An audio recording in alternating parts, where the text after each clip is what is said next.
नमस्कार मित्र, स्वागत आहे तुमचं पुन्हा एकदा ब्रँड न्यू व्लॉगमध्ये. तर जो डोस होता, जो सांगितलं होतं मला घरून, त्याने फरक पडला आहे. जरा बरं वाटते. जेवण पण क्वालिटी झालं आहे आपलं चॉप के साथ. भाऊ आत्ता जस्ट मी पाणीपुरी खाल्ली, फक्त तिखट पाणी पिलं म्हणजे खाल्ली. जरा म्हणलं तोंडाला चवीन तर खतरनाक एकदम घशात एवढा जाळा सुटलं ना खतरनाकमध्ये. आणि ती एक त्याच्यामध्ये एक गोळी आहे, त्याच्यामध्ये ना त्या गोळी नुसती झोपेवर आली. तर माझा चेहरा बघू शकता, माझं डोकं पण दुखते, मला झोपावं लागेल प्रॉपर असा विषय. आणि 7:30 वाजले तरी पण आज म्हणजे पूर्ण अंधार काय झालेलं नाहीये. तसं की माहिती आहे, उन्हाळ्यात आपला दिवस मोठा असतो, ती गोष्ट वेगळी आहे. असं आहे ना, हे जे आहे ना, हे एकदम छोटे पिनचं चार्जर आहे. हे पण इकडं पण, हे पण छोटं आहे. फक्त ओव्हरऑल इकडं पण नाही, इव्हन इकडं पण नाही, ओव्हरऑल फक्त किचनमध्ये 16 एम्पियरचं सॉकेट आहे. तुम्हाला हे 16 एम्पियरचं सॉकेट आहे, जे की इंडक्शनची पिन बसली.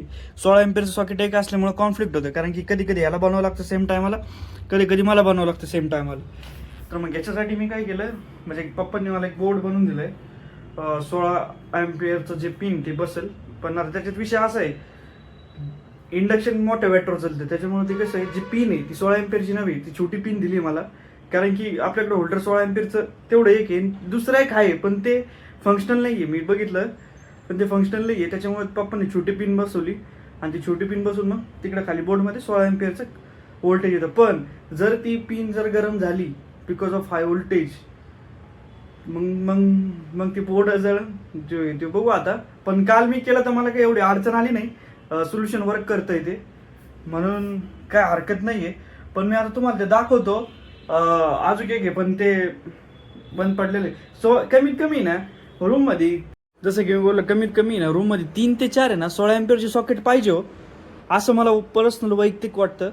जेणेकरून कसं प्रॉब्लेम येणार नाही, नाही का, म्हणजे कनेक्टिव्हिटीचा. पण आता इथं त्याच्यानंतर तिथं आणि माझ्याकडे पण 2 सॉकेट आहेत याचे, पण तिथं पण नाही आहे, तुम्हाला मी दाखवलंच. तर आता जे एक आहे, पण ते एक मध्ये विषय असा आहे, तो झालाय जुना, त्याच्यात बसले घाण, त्याच्यामुळे पूर्ण मी ती इंडक्शनची पिन घातली तर जातच नाही. असं प्रॉपर डोसची गरज होती. काल मी 200-300 रुपये घातलेत, एक ते बिटाडीन तुम्हाला मी जसं बोललो. पण एक डोस घेतलाय मी, जो की आहे 37 रुपये लागले मला त्या डोसला, 37-40 रुपये लागले. पण त्यांनी ना त्या डोसनी काम दाखवलं भाऊ. म्हणजे काही काही जणांना लुबाडायची लय घाण सवय असते, म्हणजे त्यांचा माल कापवायचा आणि लुबाडायचे धंदे लय चालतात भाऊ. पण ठीक आहे, तुम्ही, मी काय म्हणतो, लुबाडा तुम्ही, काय हरकत नाही. पण ते लुबाडून ना तुम्ही ना कमीत कमी ते फरक तर द्या. अरे काहीच फरक नाही. मी सकाळी 5ला उठलो होतो, 5ला, सकाळी 5ला भयानक अचानक जाग आली. म्हणलं की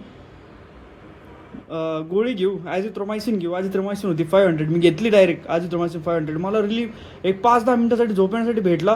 पण असं तुकडं झोपलो ना मी त्या घशामुळं. घशाने इतका ताण दिला मला जबरदस्त, लय खतरनाक ताण दिला मला त्या घशाने. म्हणजे सकाळीच 5ला जाग आली, काय करू काय नाही, नुसतं असं आगाग होत चालली होती एकदम. पण मग त्यावेळेस मला माझ्याकडे पेन किलर नव्हती. पेन किलरने कसं थोडा वेळ शांत होतं आणि लगेच झोपायला येऊन जातं. एवढा त्रास झाला. मग पहिले मी काय केलं, आज काहीच खाल्लं पेलं काहीच नाही. पहिले गोळ्या घेतले मी विदाऊट खाता पेता. का घेतल्या गोळ्या, कारण की जे पेन आहे ना तो थांबला. ते पेन थांबल्यामुळे मला लगेच अन्न गिळायला लागलं. आणि मग ते अन्न गिळाल्यानंतर माझं पोट पूर्ण भरलं, बरं वाटलं मला. आणि त्याच्यामुळं म्हणलं ते गोळ्या घेतलं मी पहिले. चांगला होता तो डोस. नगरचा डोस आहे तो ॲक्च्युली. ते नगरचे काका गणेश चौकात आमचं मेडिकल आहे, आमचं नाही म्हणजे ते काकांचं मेडिकल आहे, त्यांनी मला रेकमेंड केलं होतं गोळ्या. त्याच्यामुळे आहे ना एकदम म्हणजे भारी वाटलं मला. आता तरी भारी वाटलं. मी एकच डोस घेतला आहे, 2 डोस, दुसरा डोस घेऊयात आपण जेवणाच्या आधी. कोमी गुळी ती घेऊ आणि बघू मग कसं वाटतं काही नाही. आणि मला असं एक टायमासाठी वाटलं, मग घरीचा त्रास होत होता, पण मी घरी तो निग्लेक्ट केला. म्हणलं ठीक आहे, काय हरकत नाही, जाऊ आपण, म्हणजे थोडं गरजेचं आहे आपलं जाणं, नाही का. आणि निग्लेक्ट केल्यानंतर झालं ना मोठा विषय, अवघड आहे. म्हणजे निघूपर्यंत वाटायचं, म्हणजे वाटलं नाही की बाबा दुकान जास्त लय होईल काय नाही, पण निघून गेलो मी शेवटी. पण इथं तो प्रॉब्लेम लय अनुभवला जबरदस्त. हे 16 एम्पियरचं सॉकेट आहे, जेणेकरून हे जे बसतं याला. दुसरी गोष्ट अशी, ही छोटी पिन टाकली जेणेकरून ते ह्याला कनेक्ट होईल.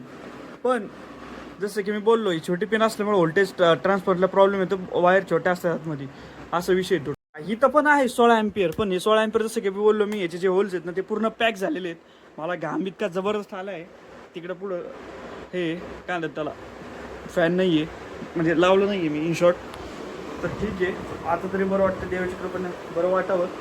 दुसरी गोष्ट अशी की असं आता वाटतंय यार खरंच पाऊस यावा म्हणून, नाही का. असं वाटतंय की पाऊस आला पाहिजे थोडंसं, कारण की वातावरण पण लय वेगळं झाले आणि थोडंसं बाहेर हिंडायची इच्छा होऊ राहिली शेट मस्तपैकी. संदन व्हॅली वगैरे नाही का, क्वालिटी टॉपचा विषय. पण ठीक आहे मित्रांनो, मी थोडा रेस्ट करतो. गेले 3-4 दिवस झाले मला काही करता येत नाही, पण मी आज परत रेस्ट करतो प्रॉपर गोळ्या वगैरे घेऊन. आता काय माहिती गोळ्या घेतोय का नाही, माझ्या डोळ्यात की झोप लागली माहित नाही मला, मी काय जेवतोय का नाही काय माहिती देवजाने. पण ठीक आहे, आजसाठी ठेवूया यार व्लॉग इथपर्यंत.